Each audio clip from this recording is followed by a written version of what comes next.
Ok, je vais quand même essayer de fixer la question tout en répondant quand même à cette question-là de manière claire et directe.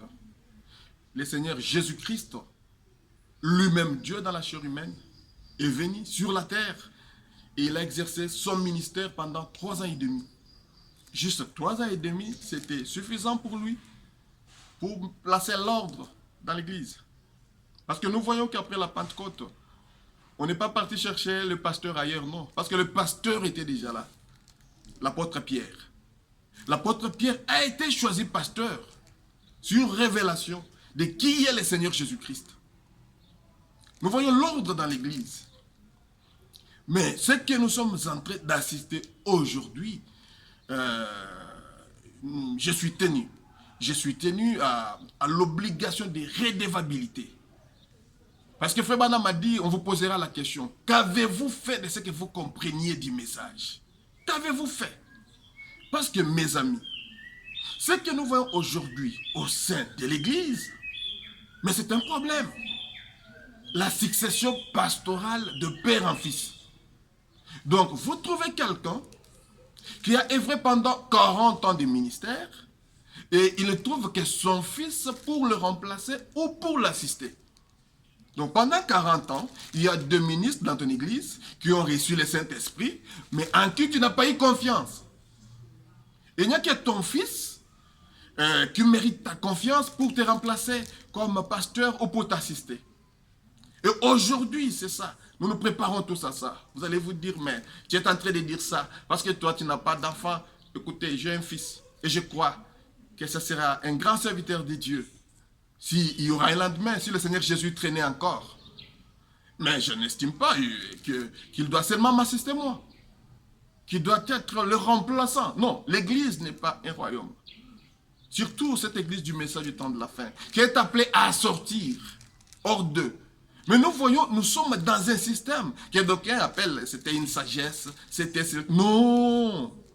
Pendant 20 ans de ministère, vous n'avez pas quelqu'un en qui vous pouvez faire confiance. Un fils spirituel, comme Paul pouvait faire confiance à Timothée. Paul ne s'est pas marié. Paul n'a pas eu d'enfant. Mais spirituellement, Paul avait Timothée. Et vous trouvez que Timothée, c'était un fils spirituel de Paul. Mais ce que nous voyons aujourd'hui, d'aucuns essayent de se référer, écoutez, Joseph Branham n'est pas remplaçant de William Branham. Joseph Branham, c'est un Éphésiens 4. C'est un prédicateur comme les autres. Et il est pasteur actuellement du Branham Tabernacle. Il n'est pas venu juste après la mort de William Branham. Après la mort de William Branham, il y a eu Pasteur Neville, il y a eu Collins, et l'Église a choisi maintenant Joseph. Quel qu'il est, depuis 1965 jusqu'à aujourd'hui. Bien que d'aucuns essaient de faire parler, essaient de faire dire à Frère Joseph ce qu'il n'a jamais dit. Frère Joseph n'a jamais dit qu'il est remplaçant de William Branham. Non, il se considère toujours comme prédicateur. Et quand il prêche, il dit toujours Frère Branham a dit, Frère Branham a dit, ainsi de suite. Parce que je ne comprends pas que les temps qui courent ici, que nous ayons encore des secrets à garder pour les enfants de Dieu. Dès que vous remarquez votre pasteur qui fait tout pour que son fils biologique le remplace, comprenez qu'il y a déjà quelque chose de charnel qui est entré. Et ce n'est pas normal. Donc, quelqu'un va prêcher pendant 40 ans et il fait tout. Si son fils était à l'étranger, il le fait revenir rapidement, il fait de lui un diacre. Après, il va dire à l'église, non, Dieu m'a montré que mon fils. Non, ce n'est pas normal, mes amis. Et nous sommes allés loin. Aujourd'hui, ce que je n'ai jamais compris, c'est que nous avons condamné chez les catholiques qui avaient transformé leurs églises dans des cimetières. C'est ce que nous faisons aujourd'hui. Le pasteur meurt et on doit l'enterrer à l'église. Bon, maintenant vous avez enterré les pasteurs à l'église. Maintenant, le fils aussi, il va venir un jour, ne vous en faites pas. Vous allez l'enterrer où? À l'église. Mais quand le maman pasteur va mourir.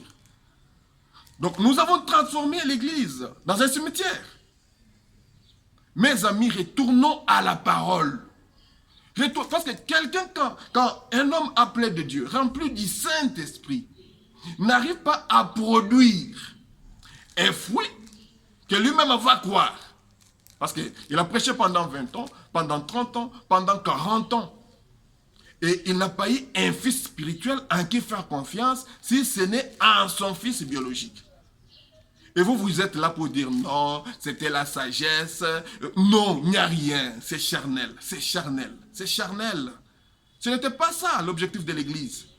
Parce qu'à la fin, je me pose la question, pourquoi se séparer des églises catholiques et ainsi de suite, si nous devons avoir des mêmes pratiques qu'eux, des mêmes pratiques, à telle enseigne qu'aujourd'hui, ce que nous vivons, c'est inconcevable.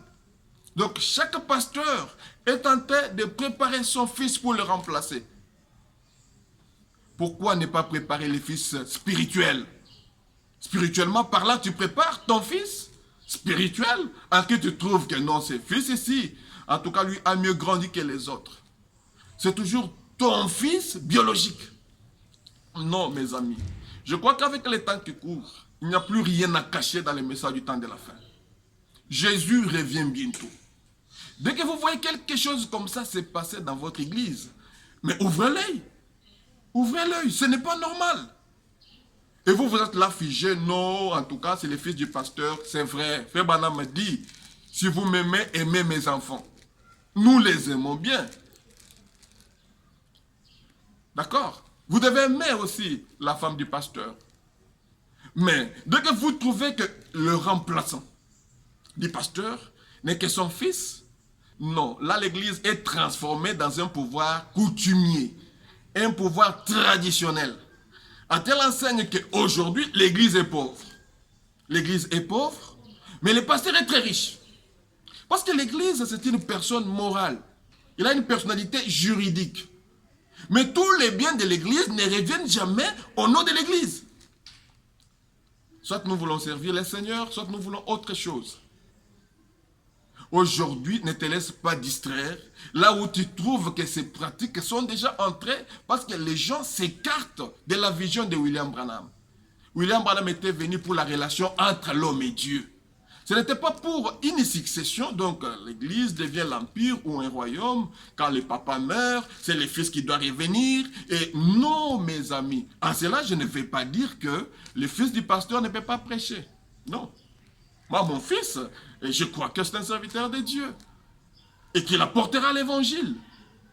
N'ayez pas peur. Ce que je vous dis, c'est la vérité. Et croyez en ça. Faisons à ce que nos églises soient fortes, que l'évangile soit respecté. Le pasteur doit honorer Dieu, doit honorer la parole de Dieu. S'il ne se conforme pas à la parole de Dieu, on les met de côté, on place quelqu'un qu'on croit être spirituel. Et il va avancer avec l'œuvre.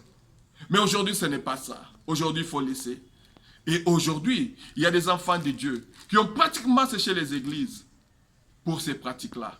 C'est la raison pour laquelle le pasteur John Azaf du Plein Évangile Tabernacle vous appelle à réfléchir sur ces choses afin que l'église soit toujours en forme. Que Dieu vous bénisse.